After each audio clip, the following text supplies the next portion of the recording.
So good, so good, so good. New markdowns up to 70% off are at Nordstrom Rack stores now. Stock up and save big on shoes, tops, dresses, accessories, and more must-haves for summer. Join the Nordy Club to unlock exclusive discounts, shop new arrivals first, and more. Plus, buy online and pick up at your favorite Rack store for free. Great brands, great prices. That's why you Rack. Good sleep is everything. That's why Ollie's Science Back Support is made with a blend of melatonin and L-theanine for both kiddos and grown-ups. So when your mind won't switch off, you've got something that can help. Your racing thoughts and restless nights won't stand a chance. Find Ollie Sleep Solutions for the whole family at ollie.com. That's OLLY.com. Hi, it's Dave here. This is my wife, Kathy. Hello. This is the Cinemile. It's the podcast where we walk home from the movies. And walking home from the movies is what we're about to do because Steven Spielberg has a new movie out called Disclosure Day. Now, we actually asked on our Patreon patreon.com/thecinema, what everyone wanted us to watch next because there were a few things in the mix. So we had Backrooms, Masters of the Universe, and Disclosure Day. And an overwhelming majority of people for some reason chose Disclosure Day, despite the fact I've seen the trailers for this and I think I fell asleep through the trailer. For some reason, the reason being it's Steven Spielberg. Now, I wanted to see Masters of the Universe. Dave wanted to see Backrooms. So actually, So we're doing this for you, patrons. However, I'll always show up for Steven Spielberg. Oh, yeah. Will I forgive him for Ready Player One? Never.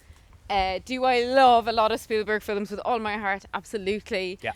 So I agree with you, the trailer for this hasn't been good. I've tried to, when the trailers have come up, I've not looked, and I've not looked at the plot. So all I know is that there's something to do with aliens in this film. That's all I know about it. And actually, Steven Spielberg and sci-fi is a great mix. I think all of my favourite Spielberg films tend to be sci-fi. I mean, the man loves an alien, so... He does love an alien. He'll do the aliens well. When was the last time you loved a Steven Spielberg movie? That's my question to you. Ooh. I think Catch Me If Minority You Can Report? is the last one. Yeah, Minority Report. The early noughties. So that's Yeah. 20 plus years ago. Minority Report, Catch Me If You Can, great films, obviously. Love Catch Me Jurassic Park. There's a lot of great Spielberg films. We're not here to talk about all of them. Actually, this movie is written by David Koepp, don't know how to pronounce it, who wrote Jurassic Park. Wow, and, okay. And wrote the movie Black Bag, which we really enjoyed last year. Okay. So I think that, there's some promising stuff here. And there's good an cast. overwhelming Good desire from our listeners for us to watch it. And yeah, I'm here to see a new Spielberg. If I was on my own and no one else was voting for it, would I come and see it? No, I'd go to Masters of the Universe. No, I think, right now, no, this is the last thing I want to see. But I think eventually we would have watched it. I think you gotta watch a Steven Spielberg. So we were gonna watch it. Yeah, and it's just accelerated. long duration, so we're going to an early screening. Thank God. All right. Well, I hope it's good. I'm excited to watch it. I put faith in the fact that it's going to be good. Yeah, Okay. I mean, the man knows what he's doing. He knows what he's doing. Right, All we'll see you okay, after. See you in a bit. The data they paid me to protect. Are they people?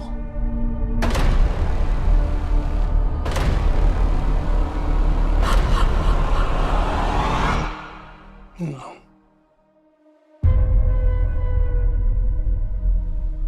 Good morning, Kansas City. Let's take a look at today.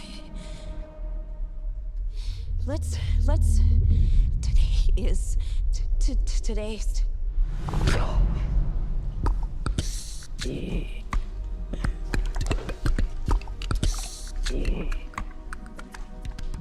you understand what she's saying? I hear her. It's gibberish. I can't understand it. And I can. What's happening to me? People are starved for the truth. I'm a part of it now. I'm just sorry that they made you a part of it too.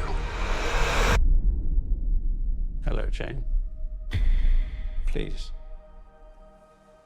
Have a seat. Okay, we're back. We have seen Disclosure Day. Today is Disclosure Day, and I'm going to disclose to you all right now that if it's your first time here at the Cinema, we will not spoil what has been disclosed until, of course, we get to Spoiler Street. Kathy, how are you feeling today on the day of disclosure? I'm feeling slightly worn down by the film. It was incredibly long. There were moments where the film really caught me and I got quite into it, say in the first half. The cast is really good, as you said before we went in. However, I would say, and I don't think this lightly, every single person in the film, while being a very good actor, is completely miscast. I didn't buy anyone in their roles, excepting the very minor role played by Kurt Russell's son of a boyfriend. Yes, yeah, he Fine. was great. He was great as a He was hapless great. boyfriend. And everyone else, and I think they're all really good. I didn't think any of them worked. And Spielberg's always one of those directors that I associate with like getting really good performances from the actors. So I was very disappointed from that. I think it has a really cool story that I saw at the end. Spielberg wrote the story. I think the story is very cool. I genuinely found it original.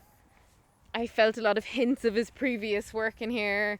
Like, if I was to be derivative as a critic, which I'm not, I would say Close Encounters meets Catch Me If You Can meets Minority Report, right? That would be my Spielberg review of this film. I'm just a bit disappointed by it. Like, I got very bored towards the end. I think the ending is terrible. We'll get to it on Spoiler Street. So bad. But there were moments I really liked and that I thought were really cool, involving a kind of sci-fi technology that I've never seen done this way. And I really enjoyed that aspect of it. So yeah, I'm mixed. Like, I really enjoyed a lot of it, but overall I am disappointed and I was very bored by the end. Dave, your thoughts? I think this film is terrible. I hate it. I think it's a disaster. It insulted my intelligence. It didn't and I am insult you. Come angry. on. I'm filled with red hot, passionate rage. It insulted me. Why are you saying it insulted you as if this film was kept aimed trying at to you? turn over to you to scoff. I was giving you like, And I let's literally scoff said, together. "Shut up, Dave, And you're Kathy ruining the literally film." said you were ruining the film for me, and I had to stop. And so I had to scoff by myself. And have you ever tried to scoff solo?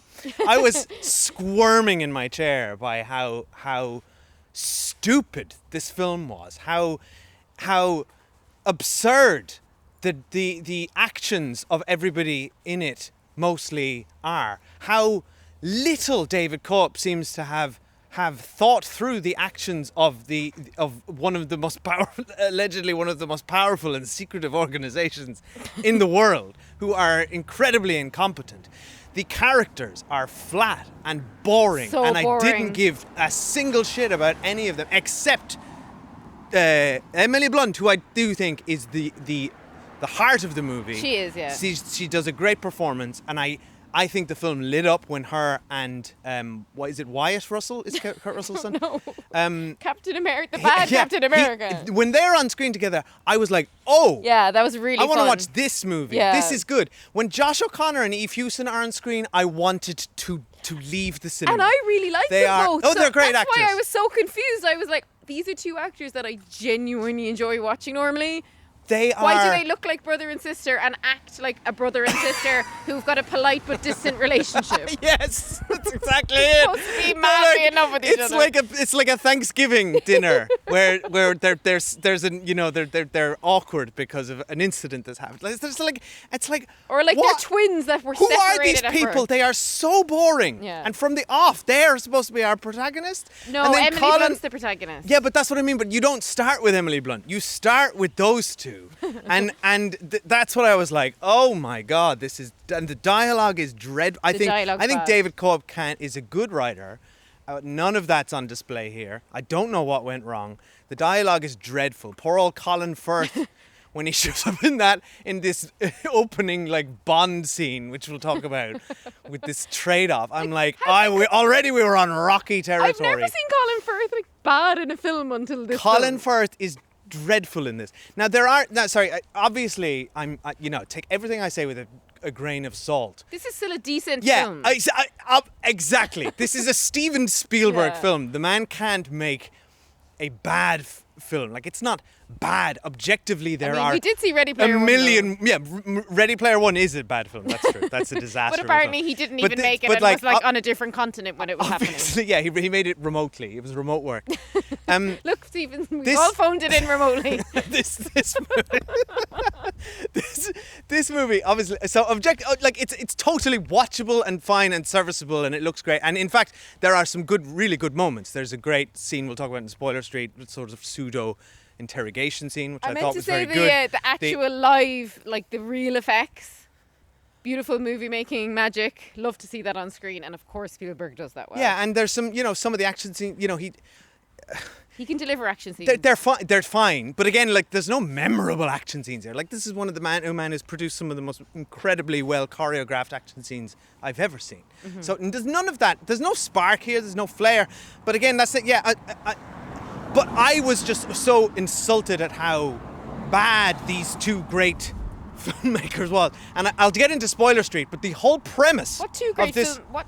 What Sorry, insulted you? Steven Spielberg and Dave Coep, who have produced Jurassic Park, right? To go from that to this, Yeah, like, it's pretty that's dire. why I'm so passionately angry. Yeah. Not that, like, this isn't just like, if this was just like, I saw a bad film from some people I've never heard about, I'd be like, whatever. There's 100 bad films every day, and there are 1,000 films worse than this. Yeah, of course. But I expect better of these lads, and so. But the thing that I think just irked me with this whole film is that I couldn't for a minute buy into the central premise, which we'll have to talk about in Spoiler Street.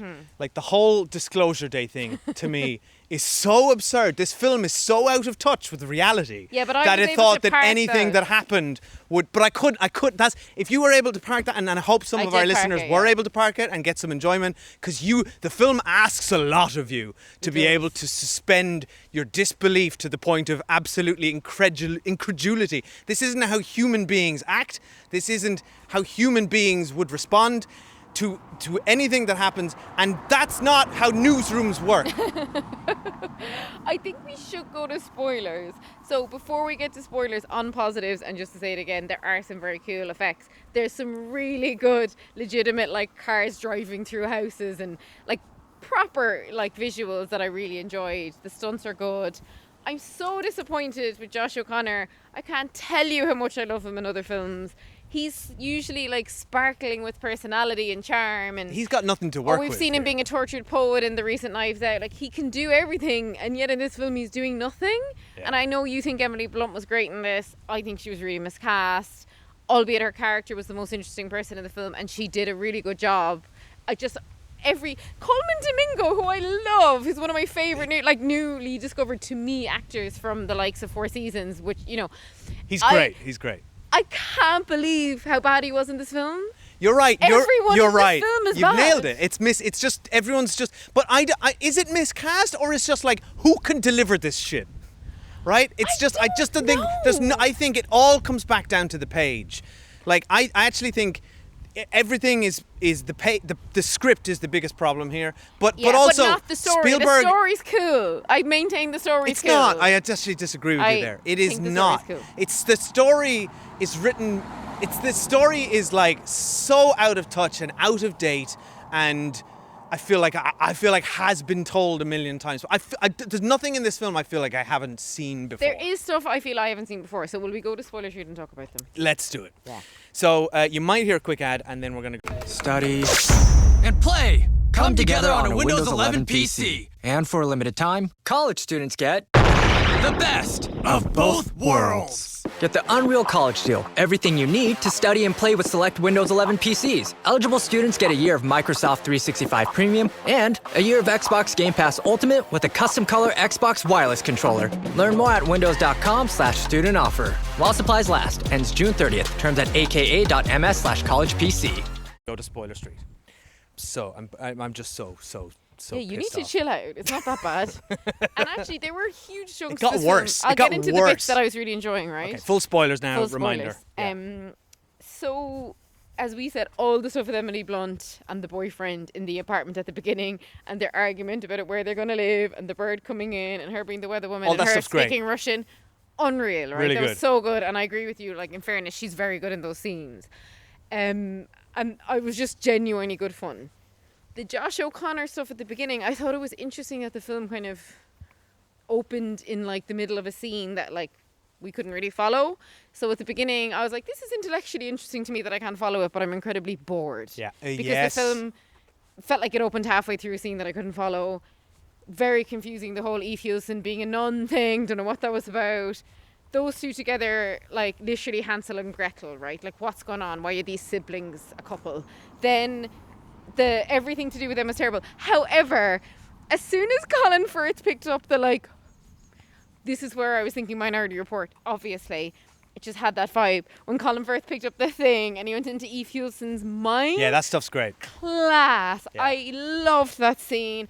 And I thought Colin Firth, like, degrading in front of her eyes in terms of like how wrecked he looked was really cool. The film controlling roared to life. Yeah, the film roared to life. That's in that when scene. I was like, oh my god, I literally and I was like, here we go. This film. Their eye colour shifted, so when her eyes were brown, we knew like that was all nice super touch. cool. All of that was class, right? Josh O'Connor driving through the house to rescue her, all looked like real stunts, super cool.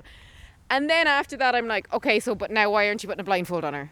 Yes, like when he took, at all points listen, in the rest of the film, I was like blindfold. What drove me nuts in that moment was like he took off the belt of the dressing gown. Yeah. And I thought, oh yeah, he's going to blindfold her, right? Like, because it's a perfect blindfold. It literally would just go around your eyes. And he's like, doesn't do it. And he goes to every effort to remove everything from the room instead of obscuring her vision. He removes everything from the room except in his hand he's clutching a notepad with the address of the motel on it. Yeah, how careless. It's just like, you're supposed to be a genius, right? That's stupid. Then everyone in this film is stupid. Then the whole film, sorry now, but like, do you want to talk more before we get to the end? Because the end is so bad that I feel like we need to spend a lot of time on it. The entire film go on, builds up to, I'm like, oh God, what's So you want to talk about the end? Okay, not the end, but like just the whole build up of the film, like, oh my God, neither of them can remember their childhood. I was like, this geez, there's bit. going to be some dark shit. Like, what's going on? And then it's just, oh no, they were just both abducted by aliens one night and held hands. The film is positing they're the same age, I believe, which again makes no sense. And then it's just them two holding hands while like these alien tentacles are like touching their foreheads and stuff. And I was like, that's what they rebuilt her childhood bedroom for. Why didn't they rebuild his childhood bedroom? Where's the consistency in the set design here? Where did they get all the information from her childhood bedroom? Had the same right thought. Down to the crayons. Like did they have nobody takes pictures of their entire house? Exactly, and this from was the 90s. even. No, the 80s. Like, No, they said it was 1990 something. Oh, sorry, because they said she's 39. She's sure. She's 27. No, they said Whatever. she's 39, and they're kind of positing he's 39, so it's kind of messing around both of their ages. That whole bit, as soon as that happened, I was like, oh, this film's going nowhere. We got that, like, we understood. No, Kathy. We knew they'd been interacted with. What do you mean this aliens. film's going nowhere? It's going to Disclosure Day.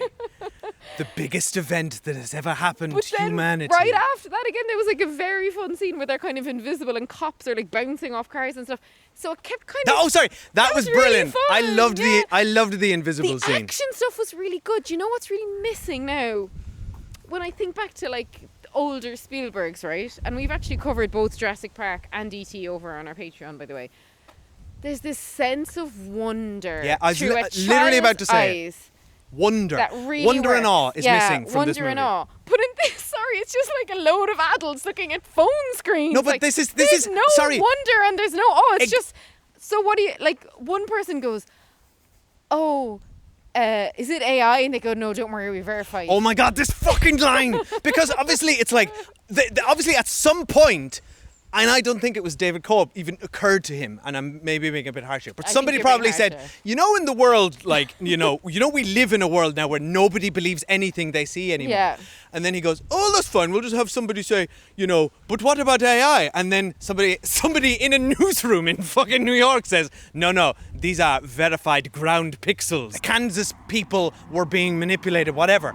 The person on the other end of the line in New York was not. Yeah. And would not, in the middle of World War III, take an unverified feed without knowing what it is from a regional news station. Dave, it was Kansas and then City. broadcast something which has been completely unverified. Yeah. And footage which is alarming to broadcast, and then every other station in the world in the middle of World War III is like, what's that?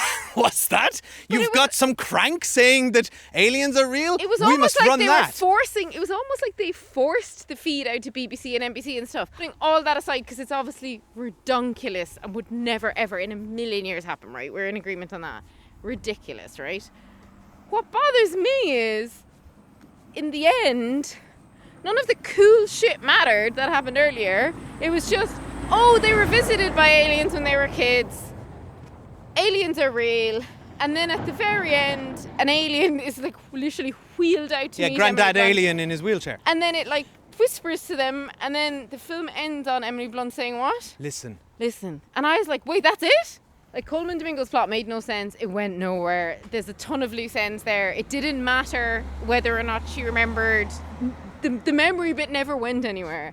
And when you think about something like Minority Report, which I kept thinking about because of the visual stuff here, obviously that's based on a short story, I think, by Philip K. Dick, which is really good, which I read years ago.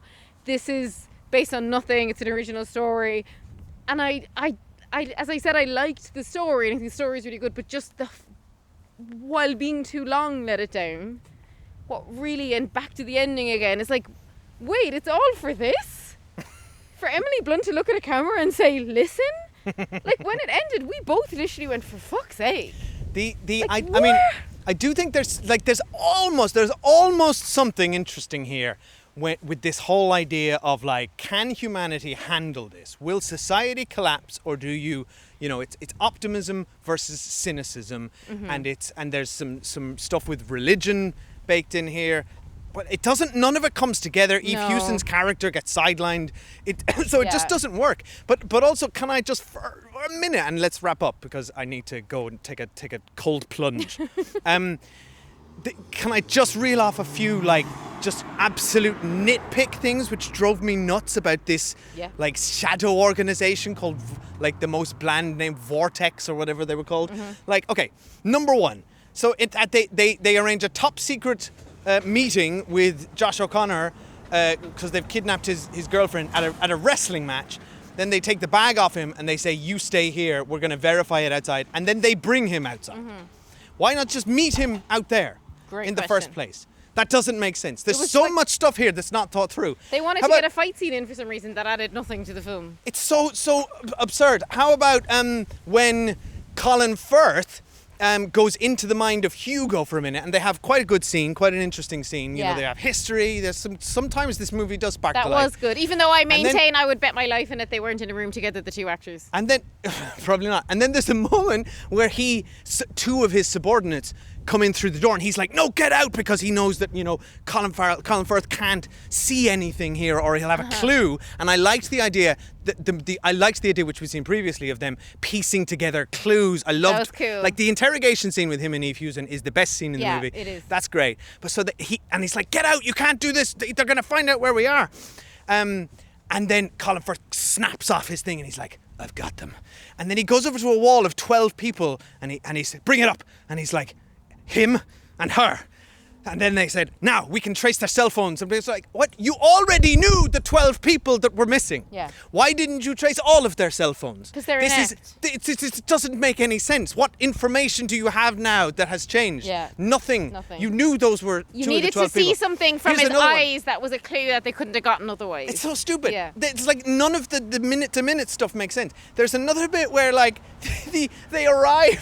Firstly, like, Josh O'Connor sneaking around in stealth mode. Like, I've played, like, this is like a bad video game where you're crouched down in front of someone and in a shadow and they can't see you. How could they never see him? I know. He's so visible at all times. They were very fixated on the house at that point. That's the only thing I can say, and I'm not here to defend that. How about, here's another one. This is like, the film just kept pulling me out. I couldn't get sucked into it.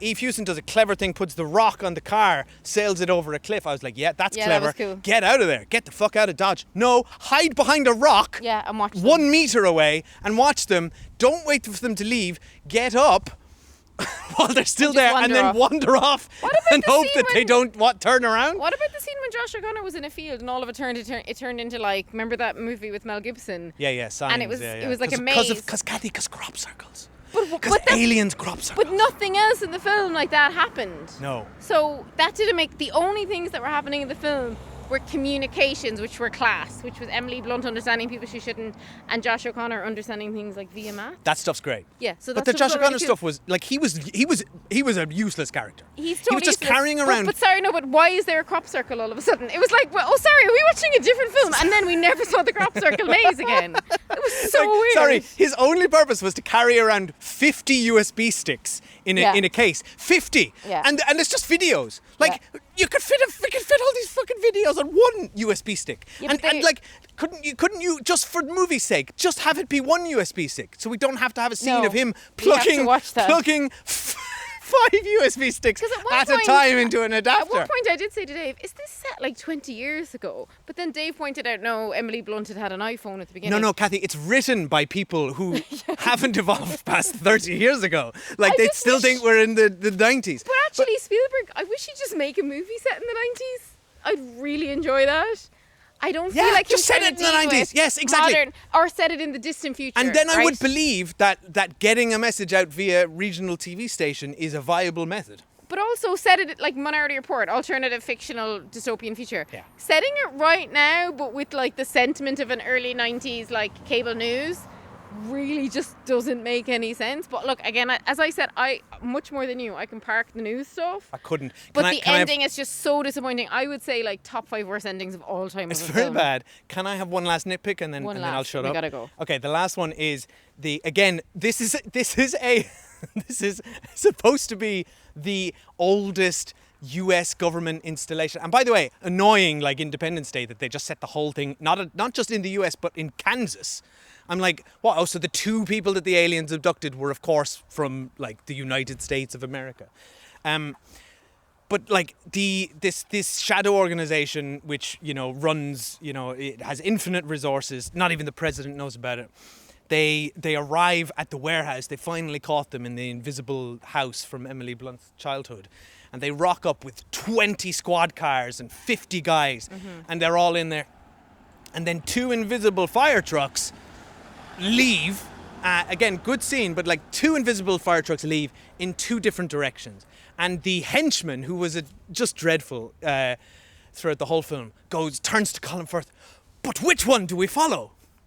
How about you fucking follow both of them? Because you have infinite resources and you have about 50 people. Because the script's terrible. Like, that's what I mean around dialogue. The dialogue in this film is so bad. Like, there was no need for that line. We can only follow one. You could have a guy standing there being flummoxed, and then Colin Firth could have said, it doesn't matter, we know where they're going. Yeah. Without that goon saying, which one do I follow? And it's like, just those, there was just little throwaway lines in the script that were like very amateur, like very exactly amateur. like that, and just make you as an audience member go, well, hang on a second now, you're a top secret organization with infinite budget and this is how poor your henchmen are acting. Do you know what I mean? I can't wait till this comes to streaming because there's a particular moment, and you and I both laughed at this, and I'd love to hear if anyone else caught this. During the car chase, which was, I thought, very weak. Oh, wait, sorry. Very weak car chase. The car chase was terrible, but the train bit was good. Class. Train was good, but this weak car chase from the house with even Eve, although good idea as a setup that she was being controlled by Colin Firth and was trying to stab him in the middle of a car chase. Great setup, but then it just fell flat and didn't go anywhere. She instantly gained control back. Yeah. But by stabbing her own hand. But listen, cool. there's a scene where like one of the goons that are following them crashes his car, and it's one of my favorite ever like featured extra performances from this guy. It was fun, yeah. His car, and he just kind of goes, "Wah!" But it was like a big reaction so because big. one of the things, and maybe this is the problem with the film, like everyone's very flat in it.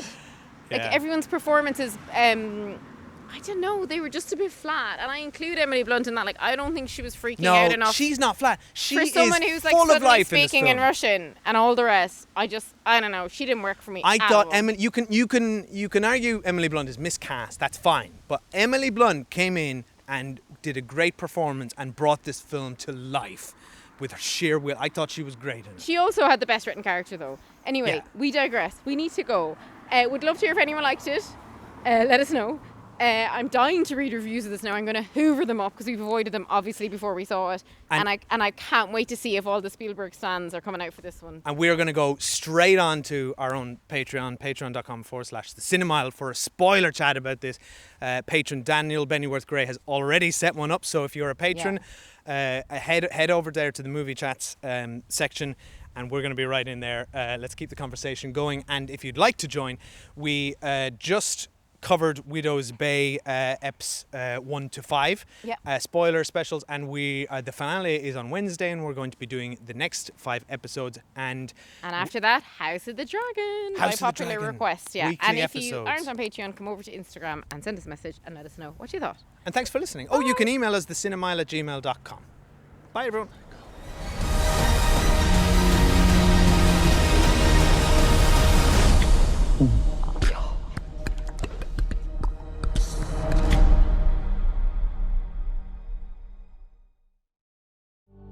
Capture your favorite summer feeling with Pandora Jewelry. Discover a collection inspired by the sunshine, freedom, and moments that make the season unforgettable. From sun-kissed metals to personalized pieces, ready to be engraved with your summer mantra. Each design moves with you, from beach days to golden nights, and every memory in between. Shop Pandora Jewelry's new summer collection, in-store or online at pandora.net, and let your summer unfold. This Father's Day, when you ship UPS Air at the UPS Store, your items arrive on time or your money back, guaranteed at no extra cost. It's like the father of all shipping services. It shows up to the airport way too early, just to play it safe. It's overprotective about all the things that truly matter. And it's always prompt, especially to be with family. Make it your first choice to celebrate your dad. Ship UPS Air with our money-back guarantee, exclusively at the UPS Store U.S. retail locations. Visit the upsstore.com/airshipping for full details. Terms and conditions apply.